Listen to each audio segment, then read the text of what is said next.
we could talk about your beloved, possibly back like Texas, first place Houston Astros. And I want to start with them. Baseball writers are something else. And, for those who don't know, I have had my issues with baseball writers, specifically the first time I ever covered a baseball game back in 2012, I want to say. Astros, Marlins. Ozzie Guillen, manager of the Marlins, had done one of the stupidest things you can do in Miami, which is to say that he loves despot, commie, evil man, murderer, Fidel Castro. I think he was speaking figuratively. What does that even mean? That was his defense, I believe, after the fact. And no one in the media had the balls to ask him if things had toned down back in Miami. I asked him that question, and after I ask him the question, he tells me, grow the bleep up, mother bleeper, you kidding me? This is what it sounded like. Sean Mapes, quick on the trigger. Here we go. Castro? Nah, the f***ing grow up, mother. You kidding me?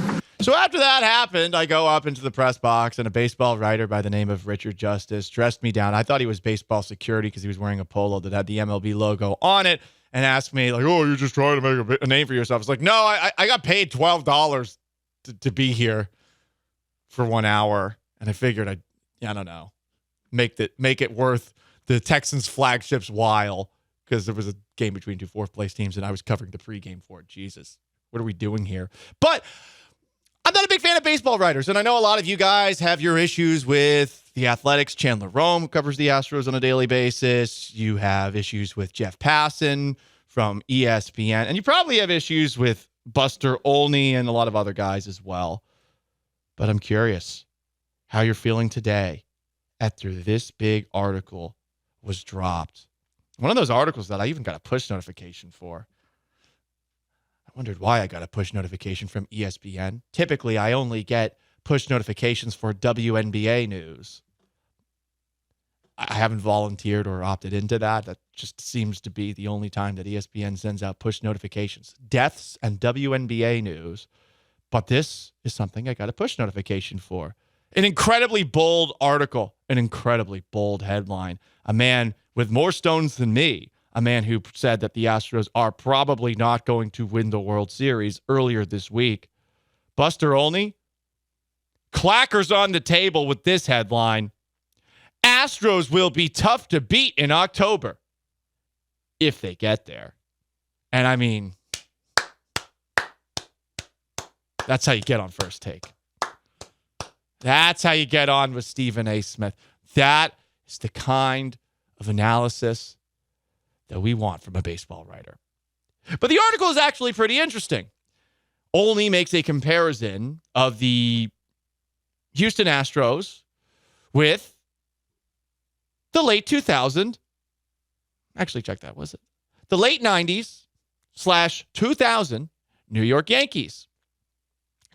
Buster Olney writes, quote, this summer-long drift the Astros are going through is reminiscent of the team whose back-to-back feat they are trying to match, the dynasty Yankees, who increasingly struggled during the regular seasons even as they stacked up championships. A champion's malaise. Said Paul O'Neill, when you're used to winning, you're supposed to win. It does get harder. Back then, Yankees general manager Brian Cashman, still has a job, by the way, compared his team to Sisyphus. Oh, wow. Greek mythology. So deep. Forced to repeatedly push the same rock to the top of a hill.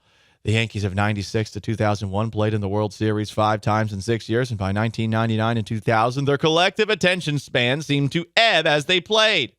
Midsummer games that didn't generate as much adrenaline as those played in October.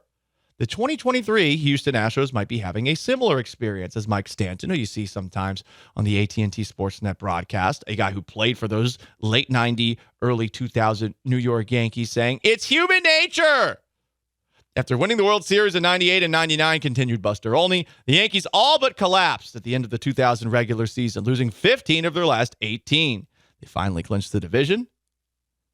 Joe Torre had to remind a quiet clubhouse to celebrate the achievement. But the playoffs began, the most important and intense games of the year, and the Yankees went back to being champions, beating the A's, Mariners, and Mets in 11 of 16 postseason games. So that sounds nice, huh? Maybe the Astros are bored. Do you buy it? I want to buy it. I also sort of want to ignore because I'm annoyed that Buster Olney sort of used this article to talk about the New York Yankees when the Yankees are out of playoff contention. I mean, that's kind of what they're doing here, right? Hey, I'm writing about the Astros, but I'm actually writing about the Yankees because I don't think anyone's going to read it. It's like last week when we had to sneak in Texans points in the middle of Astros right, talk. John, That's right. That's what he did. He did the peanut butter medicine trick. He does. This is how we do it. When we talk about the Texans, we usually put it at the back of the segment because we realize not a lot of people want to talk about it. Yeah, we come back talking Astros. Maybe we try to compare the Astros to the Texans, and then we kind of inch on over to Texans talk, and then we go back away before you notice. That's how we do it, Sean. Like a thief in the night. Buster Olney is 100% using the Yankees here to keep people interested in this article because he doesn't think that anyone is going to read this article unless they are a Houston Astros fan. But this article continues. Over the course of those regular seasons, the bored-ass Yankees only wrote that. I'm just kidding. He didn't write that. Stanton remembered opposing players would ferry over jerseys and baseballs to the Yankees clubhouse for the likes of Roger Clemens and Derek Jeter and Bernie Williams to autograph. Oh, my God. Okay, now this is turning into Yankees porn. For other teams facing those Yankees, it was like a mid-season World Series. It would be very difficult for any current Astros player, writes Olney, to speak of this out loud without their words being misconstrued. It's not that they don't care or that they're not putting in the work. There are just some days over the baseball season, or heck, in any job. Love how they write heck. Can't say hell. Buster Olney. Imagine Buster Olney pulling a Clay Davis from The Wire, just dropping in a sheep. See what I did there? Yeah, I was like, you're nervous. How? Yeah. I was worried about the dismount, but you nailed it. Yeah. No, I just want to hear Buster Olney just be like, just have the cuss. Yeah, have the drive me smooth MFer for Buster Olney. Well, heck, any job. Man, baseball writers are so boring. When there's more at stake, when your attention is higher, there's some days over the baseball season where you get a little bit more ready to go. So this article essentially says that baseball's regular season is boring, which Sean and I definitely agree with. We do. We want the playoffs to start. We also have the championship malaise we do. That Paul O'Neill and Roger Clemens had. Seriously, we do. It's hard. Olney's article continues. The Astros have participated in the playoffs for 6 straight years and been in the World Series in 4 of those seasons. Jose Altuve's played in nearly 100 postseason games over 7 Octobers and Novembers. Alex Bregman has nearly 400 plate appearances, and this is Verlander's 18th season.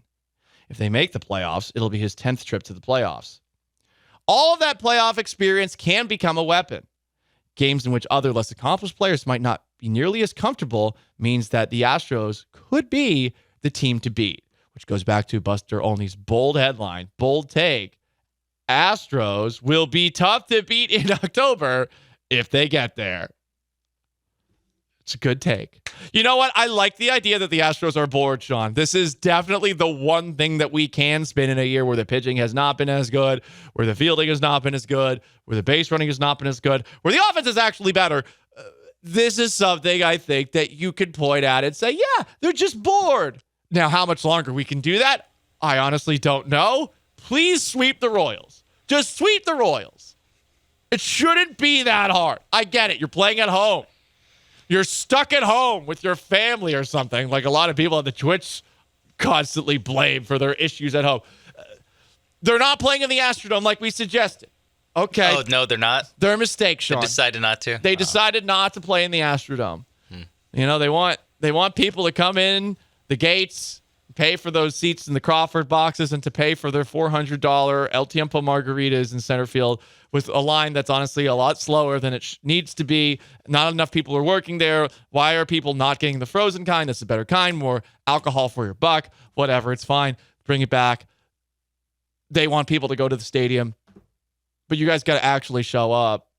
And, I mean, you got to make a difference. No waves in the middle of Rafael Montero being on the verge of crapping his pants. Like, none of that. We don't do that. Okay? Show up and help the boys get a sweep. Okay? They're bored. Remind them not to be bored. They really shouldn't be bored at this point. I don't know. I kind of like that they're still bored. Like I would they're like a half the- I game would- ahead of the Rangers and the Mariners, Sean, and they're bored. I like it. I would like them to not Quiet be bored. confidence. You would like them to not be bored. Well, Yeah. you said their season's over, so it's fine, man. You don't have to say anything anymore. You know? No, I mean, I would like them to make the playoffs. They're so bored, they might board themselves out of the playoffs. Yeah. What's wrong with that? I want them to make the playoffs, Paul. Okay. Text in. I listen to this station almost all day, but only turn it off when Paul comes on. He is impossible to listen to. It's because you have a small brain. Like, you don't understand the depths of this show. Is Paul being sarcastic? Is Paul screwing around?